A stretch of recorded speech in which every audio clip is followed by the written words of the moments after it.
ça, c'est mon fils et moi dans notre tentative d'ascension du Puy de Sancy en conditions hivernales.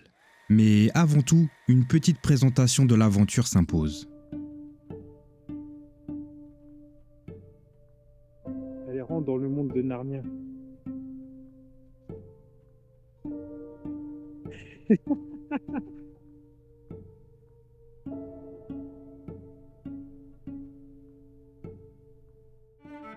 Nous sommes dans le massif du Sancy, au mois de janvier. Vous allez me dire, mais le mois de janvier, ça n'existe pas. Et si. En réalité, on est en avril, mais avec beaucoup de passages de janvier. C'est une alternance permanente de beau temps et neige qui va nous offrir un voyage inoubliable. Nous partons donc à la découverte de cette région fascinante, entre paysages magnifiques, nature intense, de moments insolites, d'aventures extrêmes, de longues randonnées, des moments uniques en famille, visites de monuments historiques, des grands fous rires et avec comme objectif principal l'ascension du plus haut sommet d'Auvergne. Bienvenue dans le massif du Sancy. Et on commence tout de suite par le lac Pavin. Le lac Pavin est un lac volcanique, célèbre non seulement pour sa beauté, mais aussi pour les légendes qui l'entourent.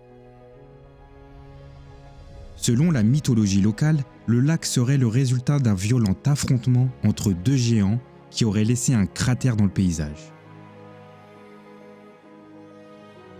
Bon, comme je vous le disais, c'est un lac volcanique, formé il y a environ 10 000 ans à la suite d'une éruption.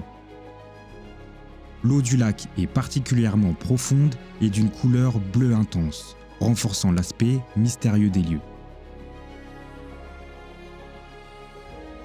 En réalité, le lac Pavin est un site naturel exceptionnel, prisé par les amateurs de randonnée, de baignade et de photographie.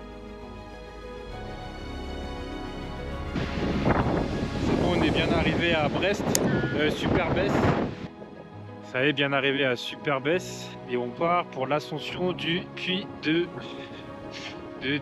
Changé.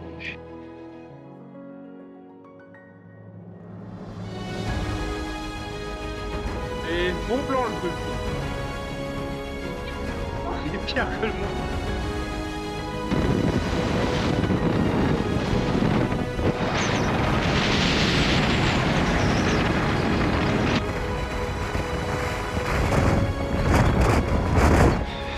Presque arrivé.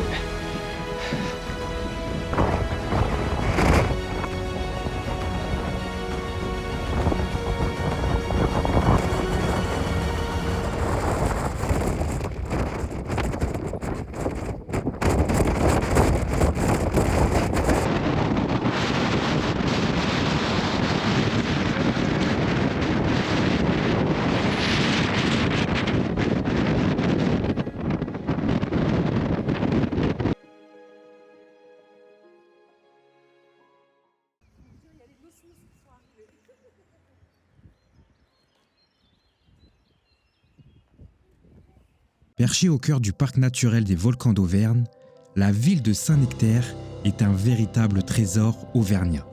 Nichée entre montagnes et forêts verdoyantes, bien connue pour son fromage éponyme, la cité vous invite à une escapade hors du temps, dans un cadre naturel d'une rare beauté. L'église, avec son architecture romane et son intérieur richement décoré, domine le village. À travers ses ruelles, ses maisons aux pierres de lave, la ville raconte une histoire de plusieurs siècles. Nous sommes ensuite partis à la découverte de plusieurs cascades des environs. Je vais taire volontairement leur nom pour des raisons qui sont devenues évidentes, mais je vous partage ces belles images.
nous nous réveillons le matin du 3e jour dans un décor féerique.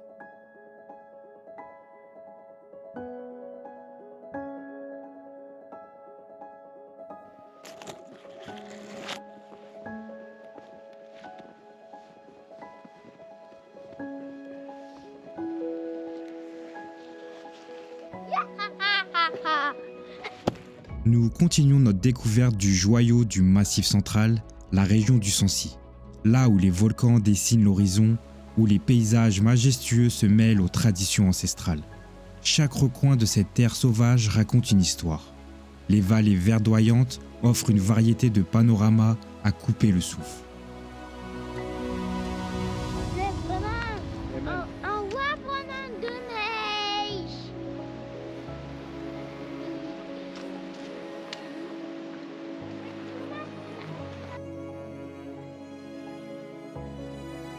Grands fans de cascades, nous avons été servis, dont celle-là me rappelant fortement des airs d'Islande.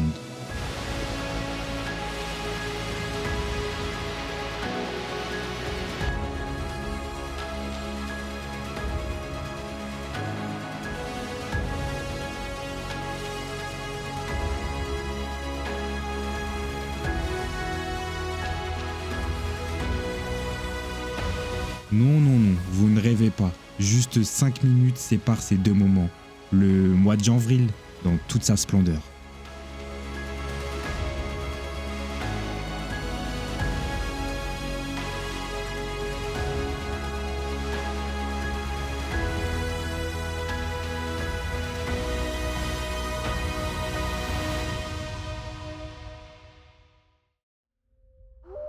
Dans un village isolé, chaque nuit de pleine lune, un hurlement terrifiant résonnait à travers les montagnes, à chaque fois qu'un enfant passait près de celui-ci.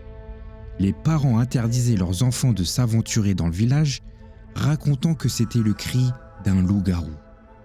Un petit garçon nommé Eden, curieux et audacieux, décida de braver la légende. Il s'aventura dans le village, son cœur battait fort. Soudain, le hurlement glaça son sang. Le loup-garou apparut. Eden le regarda dans les yeux, mais il n'était pas un monstre, juste un ancien enfant du village, condamné à hurler à chaque fois qu'un enfant passait, pour rappeler à tous que la peur peut naître de notre propre croyance.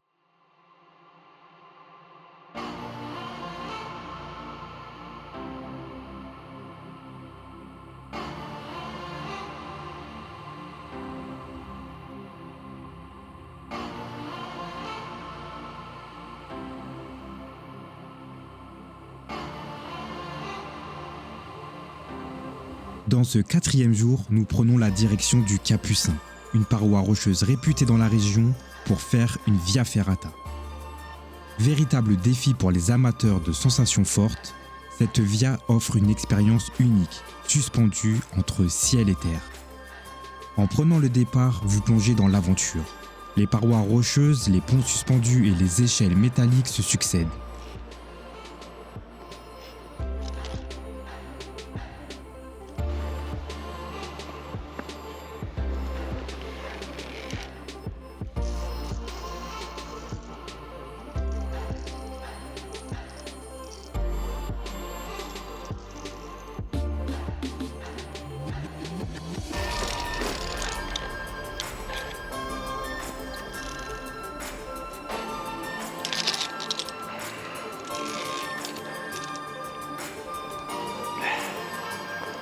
Chaque prise, chaque pas vous rapproche un peu plus d'un sommet où l'horizon semble sans fin.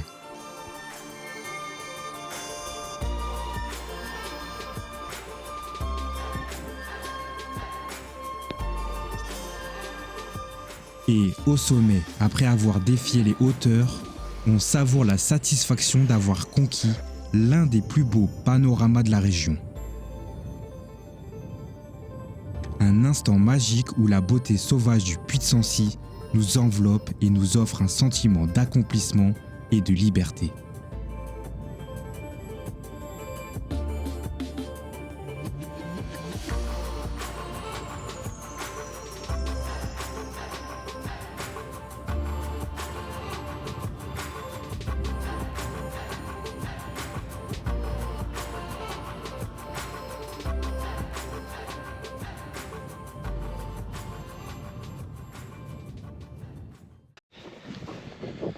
Let's go, ascension du Puy de Sancy en conditions hivernales. Conditions hivernales.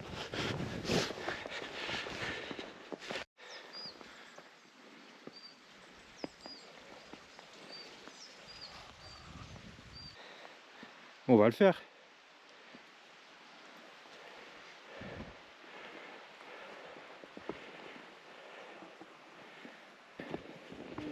J'aurais des crampons, je sais pas. Il n'y a pas besoin de crampons là. Les crampons c'est pour la glace, c'est pas pour la poudreuse. C'est l'histoire de ma vie.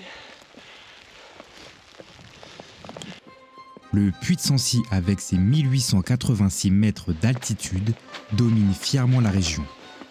Ce sommet d'origine volcanique est un lieu de pèlerinage pour les amoureux de la nature et les randonneurs. En hiver, il se part d'un manteau blanc et c'est dans ces conditions que nous partons à son ascension.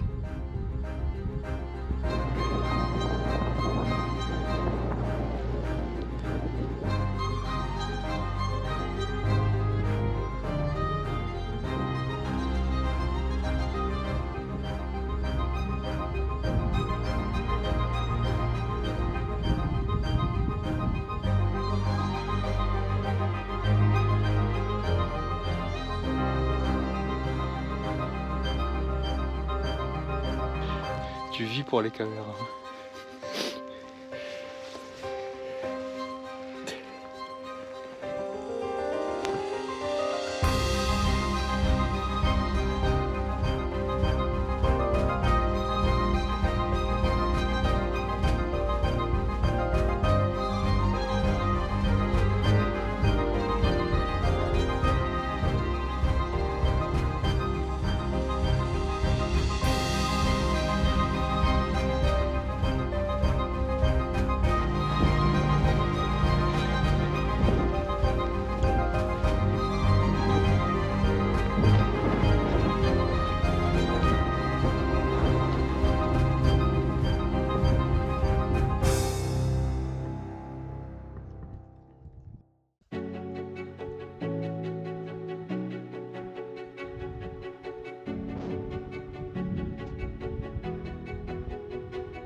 T'es arrivé au Puy de Sancy.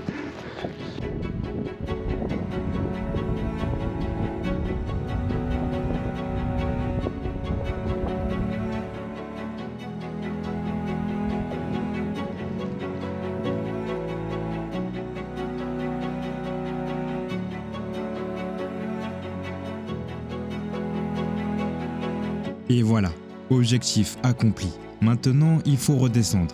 Et comme depuis le début de notre voyage, la météo sera encore bien changeante.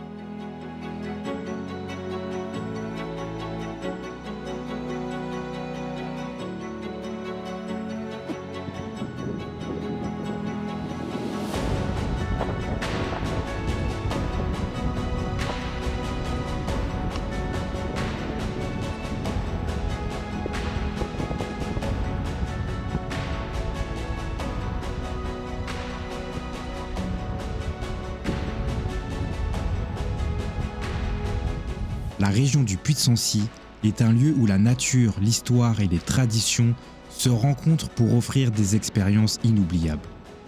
Si comme nous, vous rêvez de grands espaces, de découvertes authentiques et de moments hors du temps, cette région est faite pour vous.